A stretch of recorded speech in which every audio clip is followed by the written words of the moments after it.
Say good morning, the audacious coach, Elizabeth Ramadikela. How are you doing this morning? Good morning. I am audaciously fantastic and brilliant this morning. How are you?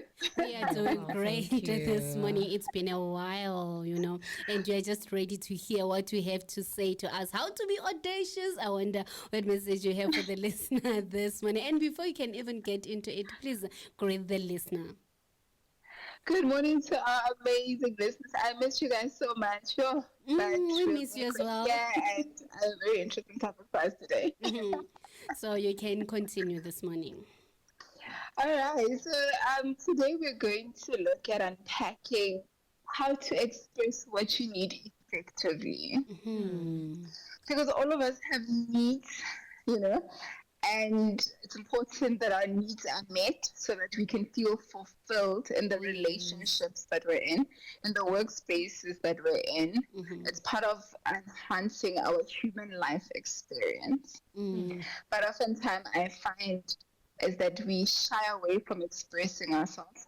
Either there's some weird thinking that, oh, if I express what I need, I'll come across as demanding or I'll come across as needy, clingy. There's these stigma words that are being used, and because of those words, we often hide who we truly are and how we feel and what we think in the in the aim of trying to fit in and to be perceived to be a certain way. So today we're going to unpack it with permission from you and from our listeners. We're going to dive deep into it. Yeah, I get into it. Yeah, so it is important that when you're communicating what you need, you should not tell people what to do. Because when you tell people what to do, you can either aggravate them and you might not necessarily get the response that you want. Depending on the position that you hold, someone can do something just because, you're in an authoritative position and therefore they tick a box and they have to do it.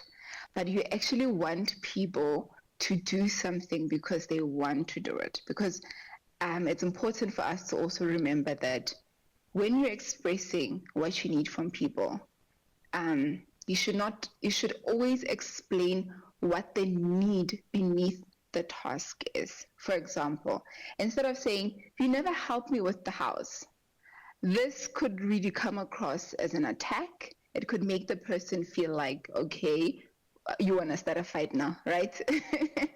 But actually, what you need behind the you never help with the house is I need support this week because I'm overwhelmed and I'm tired. So the person that you're communicating with doesn't know that you're feeling tired. They don't know that you are stretched thin, you're exhausted, you're basically at a point of burnout, right? And they love you, they care about you, they want you to be okay. So there's absolutely no reason why they wouldn't want to help you. But if you start off by saying, you never help me with the house, the first thing that they feel is I need to defend myself. I'm being attacked. Where's this coming from? They're trying to figure out so many 10 things in their minds. But when you are clear and specific and you express the need and not necessarily telling them what to do, you can say, I need your support. I'm feeling tired. I'm feeling exhausted. Immediately you're touching a part of them that makes you want to love on you and want to care for you. So be well rest assured there are practical guidelines to help us to express our needs in a healthy and effective way. The first thing is you need to ask for a good time to talk. Yes. All of us are guilty of this. I'm also guilty of this. We're all working on it.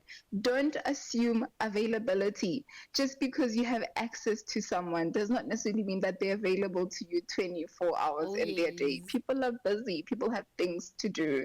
And yes, sometimes, even if somebody loves you so much, they can prioritize other things above you in that moment because that crisis, that water crisis with the pipe leaking in the backyard actually is more important than what you need at that moment. So don't assume availability in that specific moment. Just ask, when is it a good time for us to speak? For instance, you can say, can we talk about this and this and this later today? When would you be free, right? Remember to always keep your tone calm, warm, receptive, right? You don't want to be aggressive. You don't want to push them away. You want to invite them in so that you're able to have an effective communication with them, right? Yes. And then also remember that people don't have to do things for you, but they can choose to do things for you. So when you remember that, it takes you away from placing yourself from a place of entitlement, a place of trying to just, order people around, use your authority over them, even if you do have authority over them. But it's good to keep healthy relationships. And one of the ways to do that is to always keep yourself in check and remember that they don't have to, but they can choose to. And it's beautiful when people do things for you because they choose you. Because they choose to. It also makes you feel appreciated. Like, wow, I feel good. I feel good. It's a form of a love language, actually, Yes. right? And then remember that your tone, the tone in your voice can make people either to relax or to tense up, right? Yes. So if you come and be like, we need to talk right now, that person can immediately feel like, oh, there's trouble. I'm either going to be criticized or I did something wrong. I'm about to be blamed for something. And when you try to communicate in a way that, you inviting people in. So don't wait until the levels of your frustrations are at their highest peak, ideally, right? But if you do find yourself in a situation where you're extremely frustrated and you blurb it out, try to take a pause and be like, can we park it and come back to this? Or try to just calm yourself down if you can. But if you can't, it's always advisable not to speak in the heat of the moment because your brain is not thinking. The only thing that is processing in that moment is your emotions and your hormones and your adrenaline, the hormones for fight or flight, and you're actually not thinking logically. So whatever you say with your mind, with your mouth in that moment, chances are you'll end up regretting later. So it's just best that you just wait until you're calm. And then the next step would be to be very specific about what you need. So don't be vague. For example, don't say, I need you to be a better person. Oh, okay. So what does that mean? Don't say, I want peace. Okay. Yeah. But what do you mean by that? Do you mean you want to go live in a forest where there's no traffic, there's no hooting cars, there's no loud music, there's no dogs barking? Because, living in a forest can also be peaceful. Like, what actually do you mean? Yeah. You know what I mean? So, one of the things where you can express yourself in a good way, in a more clear way, especially when it comes to peace, because that is something that comes up a lot. It pops up a lot. It's very popular. A lot of people say this quite a lot, and we spoke about it briefly the last time that I was with you guys. Is the need for peace. Like, even when you talk about peace, it's like, what are you saying? Are you saying that I don't want to deal with emotions right now because I need to focus at work because I have a deadline? Like, what do you mean? You need to be clear. And examples of communicating clearly what you need can be something like, I need you to fetch me on Thursday, instead of saying, you're never there for me, like, what do you mean, ma'am? I'm never there for you. I make you coffee in the morning. So you can say, I need you to fetch me on Thursday.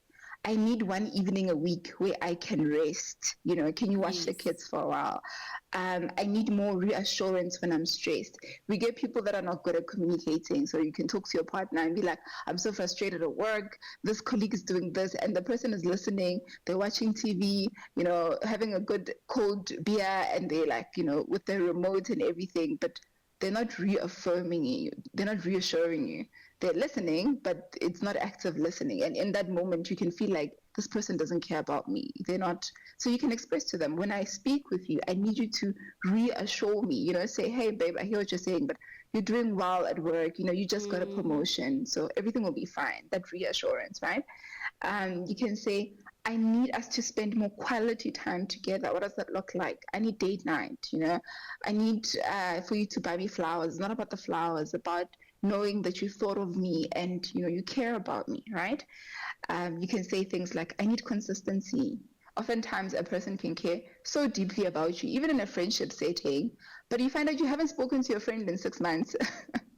But on the days that you speak, there's so much to catch up on, it flows.